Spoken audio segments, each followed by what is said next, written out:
Hello students, welcome back to my YouTube channel.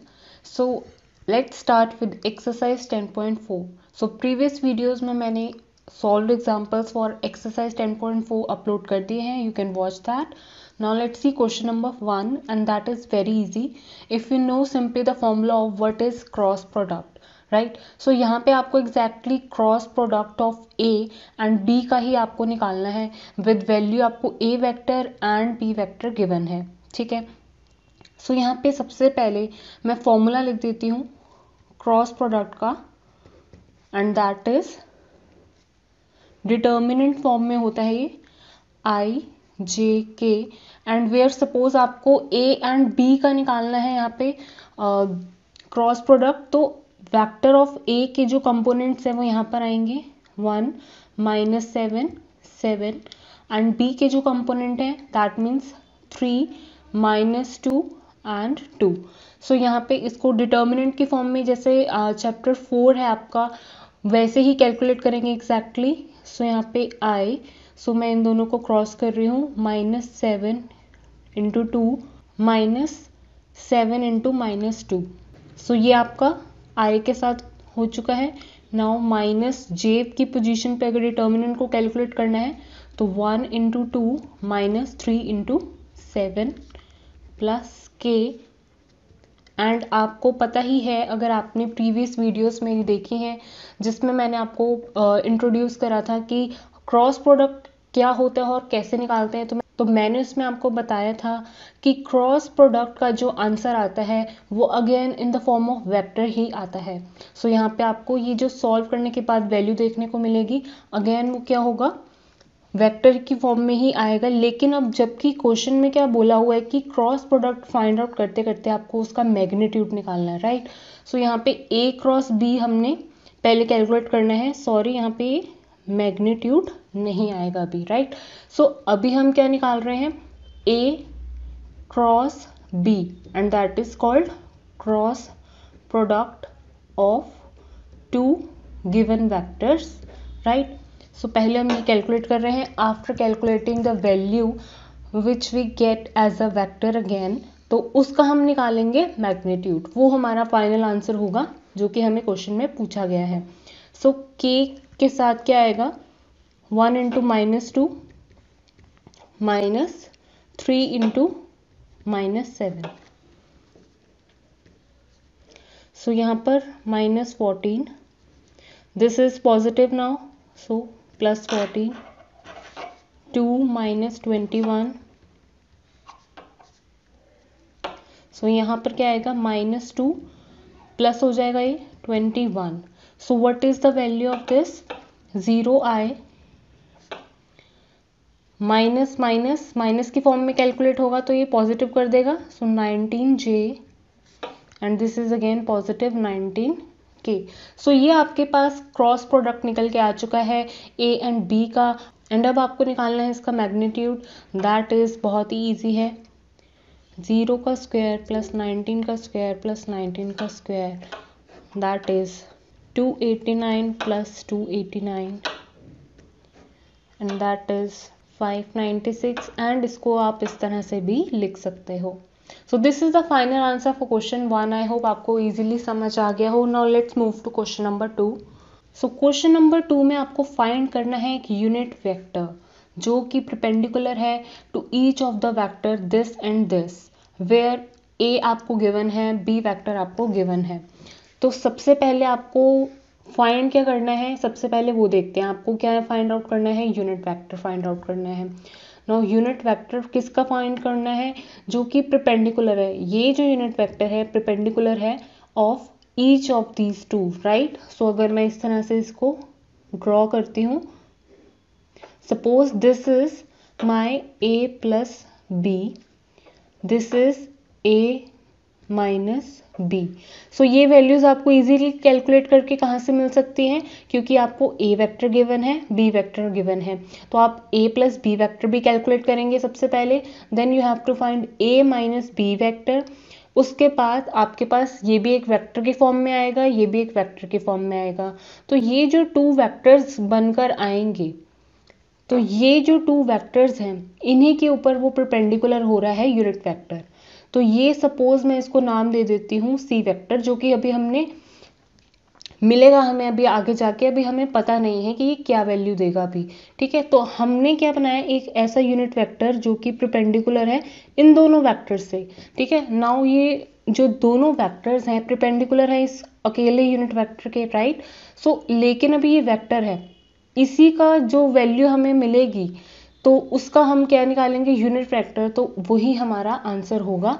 वही हमें बोला जा रहा है कि जो भी वेक्टर है इन दोनों के परपेंडिकुलर हो रहा है उसका आपको यूनिट वेक्टर निकालना है। So the question is saying this, find a unit vector perpendicular to each of the vector this and this where a is this and b is this। तो बहुत ही इजी फॉर्मूला है इसको calculate करने का। सबसे पहले तो a प्लस बी निकालना बहुत आसान है। So 3 + 1 is 4, 2 + 2 is again 4, 2 + this -2 is 0, right. So ये आपका निकल के आ गया है a + b का vector. Next another vector a - b, इसी तरह से आप कैलकुलेट कर सकते हैं। लाइक आप प्रॉपरली भी लिख सकते हैं लाइक दिस, 3 - 1, 2 - 2, 2 - 2। सो यहाँ पे क्या आया, 2i 0j। सो यहाँ पे 2 माइनस ऑलरेडी है, लेकिन हम ऑलरेडी माइनस ही कर रहे हैं, a - b हो रहा है, तो ये हमने क्या करा, 2 + 2 हो गया। सो यहाँ पे 4k। So this is 2, this is 0, this is 4। सो यहाँ पर आपके पास a - b वेक्टर भी निकल के आ चुका है, a + b भी निकल के आ चुका है, राइट। अब आपको पता है कि एक आपने फॉर्मूला पढ़ा हुआ है क्रॉस प्रोडक्ट का, क्रॉस विद a - b। यहाँ पे एक वैल्यू आएगी, दैट मीन्स उस वेक्टर को आप क्या बोलेंगे, एक सी वेक्टर निकल के आएगा सपोज। तो उस वेक्टर का आप यूनिट वेक्टर जब निकालोगे तो वो इसका आंसर होगा। ठीक है, क्योंकि ये एक ऐसा यूनिट वेक्टर तभी आपका निकल के आ सकता है जब आप इन टू वेक्टर्स का क्रॉस प्रोडक्ट करेंगे and which are perpendicular to this one, right.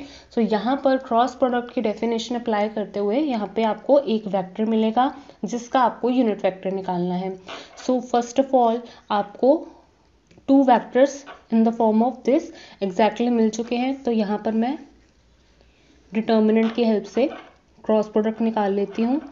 That means 4, 4, 0, 2, 0, 4. After calculating this value, what I am getting is, so I am getting 16i minus 16j minus 8k. So ये vector है, आपने इसको नाम क्या दे दिया, C vector.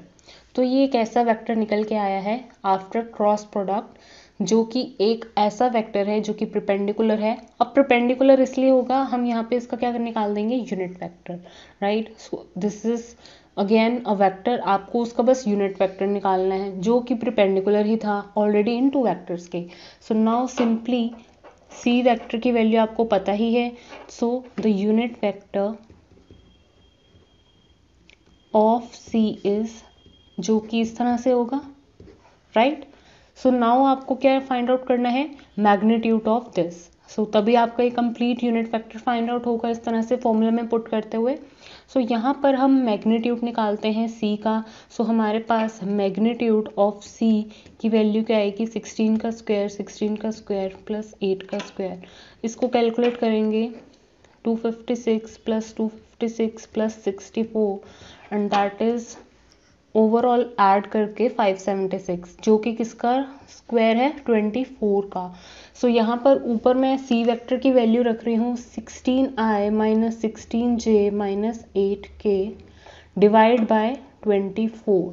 So 16 divide by 24 minus 16 divide by 24j, यहाँ पर minus 8/24k।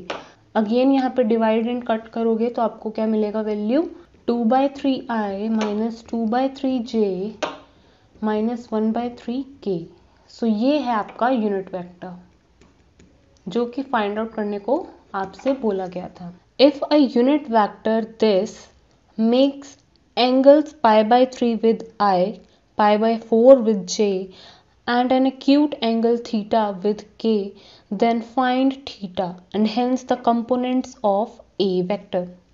So आपको बताया हुआ है कि एक a जो है वो एक वैसे यूनिट वेक्टर है जो कि एंगल बना रहा है, π/3 बना रहा है i के साथ, π/4 बना रहा है j के साथ, एक एक्यूट एंगल बना रहा है थीटा, जिसको अभी आपके वैल्यू नहीं गिवन है, जस्ट आपको बता रखा है कि एक ऐसा एक और एंगल है, लेकिन वो एक एक्यूट एंगल है.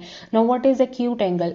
Any angle less than 90 degrees acute angle. ठीक है, सो यहाँ पर जो थीटा की वैल्यू वो है के के साथ, वो अभी थीटा ही है, लेकिन यही आगे जाके पूछा गया है कि फाइंड करो थीटा की वैल्यू. तो यहाँ पे हमें थीटा की वैल्यू जो कि ऑब्वियसली लेस देन 90 डिग्री मिलने वाली है वो भी हम फाइंड आउट करेंगे. एंड जो एक कंपोनेंट्स होते हैं वेक्टर के, ऑफ अ यूनिट वेक्टर है अब ए, तो उसके कंपोनेंट्स, हाँ, तो आपको उसके कंपोनेंट्स भी फाइंड आउट करने को पूछा गया है. Know what is components? तो वही जैसे ए एक यूनिट वेक्टर है, तो यहाँ पे जो सपोज आई जे के साथ वैल्यूज हैं, ये है क्या उसके कंपोनेंट्स. लेकिन कैसे फाइंड आउट करना है ये overall question. Let's see something new topic, that is direction cosines, जो कि आपको फर्दर चैप्टर में, चैप्टर नंबर 11 में देखने को मिलेगा फॉर्मूलाज. सो पहले ही हम यूज करेंगे इस क्वेश्चन के लिए definitely. Let's see that. So if a line makes angles alpha, beta, gamma with the x-axis, y-axis and z-axis respectively, then L एक नेम दे दिया है is equals to cos alpha, क्योंकि अल्फा बन रहा है अब x एक्सिस के साथ, तो यहाँ पर L cos अल्फा हो जाएगा. L M N को हम डायरेक्शन को साइंस बोल रहे हैं, जो भी हमने नाम दिया है LMN, डायरेक्शन को साइंस है ऑफ द लाइन, जो कि एक एंगल बना रहे हैं. For line makes an angle, suppose 3 कोई भी एंगल है, ठीक है, अभी हमें नहीं पता कैसे एंगल है, लेकिन एंगल है. Line makes an angle with X Y and Z axis. तब हमारे पास इस तरह से टर्म्स आ गई हैं जिन्हें हम बोलते हैं डायरेक्शन को साइंस. तो आप इसको लिख सकते हो अपने डेफिनेशन लैंग्वेज में. अगर आपके पास एंगल है, सपोज ये एक्स एक्सिस के साथ है एंगल बना रहा, ऐसे ही वाई एक्सिस लाइन है जो कि बना रही है बीटा एंगल के साथ, ऐसे ही ये गामा है जो कि जेड एक्सिस के साथ है. सो इस तरह से एल एम एन जो है आपके किस फॉर्म में लिखे गए हैं, L equals to cos alpha के फॉर्म में लिखा गया है, cos beta and cos gamma. तो ये आपके एक डायरेक्शन को साइंस बन जाते हैं ऑफ लाइन. एंड ऑल्सो अभी आपको क्लियर नहीं हो रहा होगा, लेकिन आप ये डायग्राम अगर देखेंगे, ठीक है, सपोज ये है x, ये है y, ये है z, ठीक है, ये मेरे पास 3 एक्सिस थी एंड ये सभी एंगल बना रहे हैं. ठीक है, सो ये अल्फा हो गया, ये बीटा हो गया एंड गामा हो गया. सो x एक्सिस के साथ ये है, y एक्सिस के साथ बीटा हो गया, ऐसे ही ये हो गया इसके साथ z एक्सिस के साथ. तो आप इनको कैसे लिख सकते हो? डायरेक्शन को साइंस ऑफ द लाइन हम इन्हें कह सकते हैं. ठीक है, सो इसका यूज अभी हम करने वाले हैं क्वेश्चन नंबर 3 में, वो अभी आपको पता चल जाएगा. ये डायग्राम को जरूर ध्यान में रखना है. अभी जैसे आपको क्या गिवन है क्वेश्चन 3 में, एक ए यूनिट वेक्टर है, दैट मीन्स वो परपेंडिकुलर है, राइट. सो इन्हीं एक्सिस पे परपेंडिकुलर है. सो यहाँ पे x, y और z ना लिखकर यहाँ पर i, j और k वेक्टर के फॉर्म में लिखा हुआ है.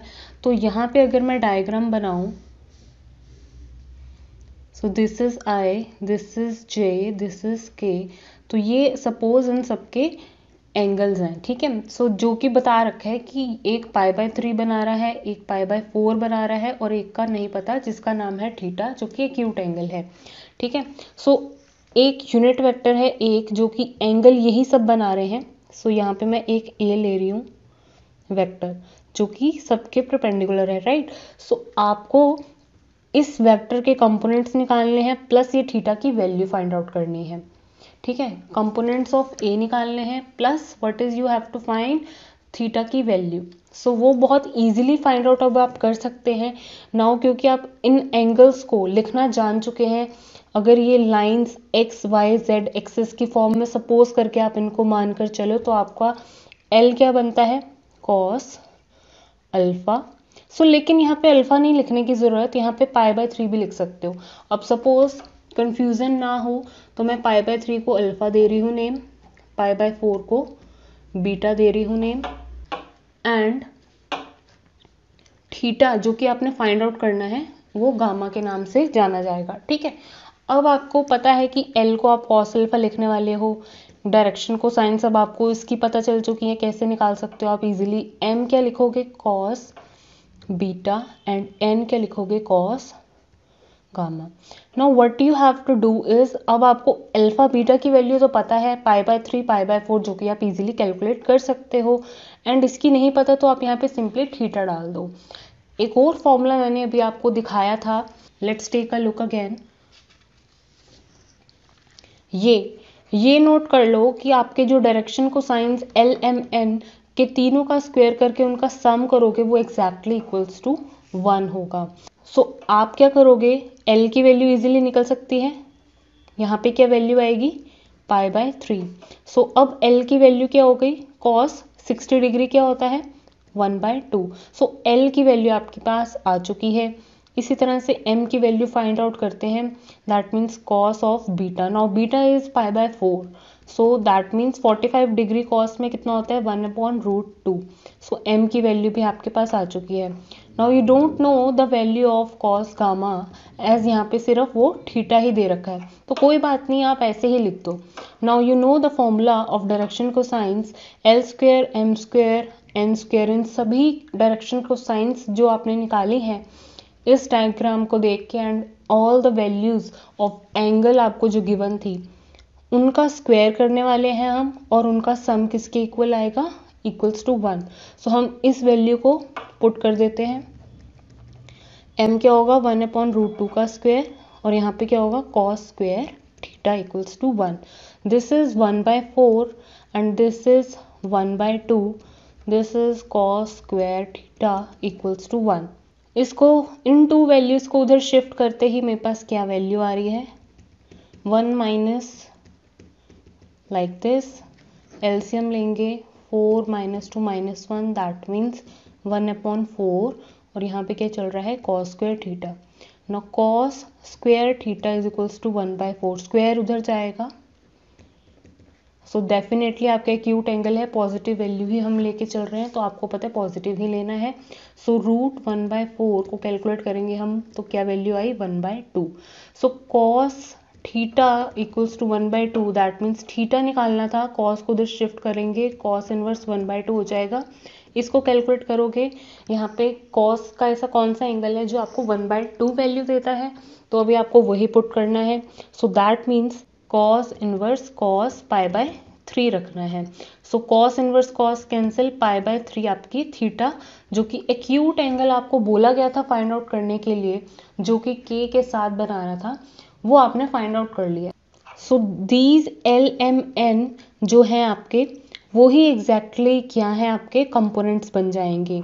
सो आपके पास जो वैल्यू आनी थी थीटा की, वो भी एक फाइंड ऑफ आप क्या कर रहे थे, कंपोनेंट्स आपके कंप्लीटली फाइंड आउट हो गए हैं, दैट मीन्स 1/2, L से M से 1/√2, एंड N से आपने अगेन π/3 निकाला है, क्योंकि यहाँ पर अब आप cos π/3 रखेंगे N में, तो आपके पास N की वैल्यू क्या आएगी, अगेन 1/2। सो आपके तीनों कंपोनेंट्स जो भी बोले थे वो भी फाइंड आउट हो गए, एंड थीटा की वैल्यू भी आपके फाइंड आउट हो चुकी है। नेक्स्ट वीडियो में कंटिन्यू करते हैं इसी एक्सरसाइज के साथ। Thank you students for watching this video. Please like, share and subscribe to my channel.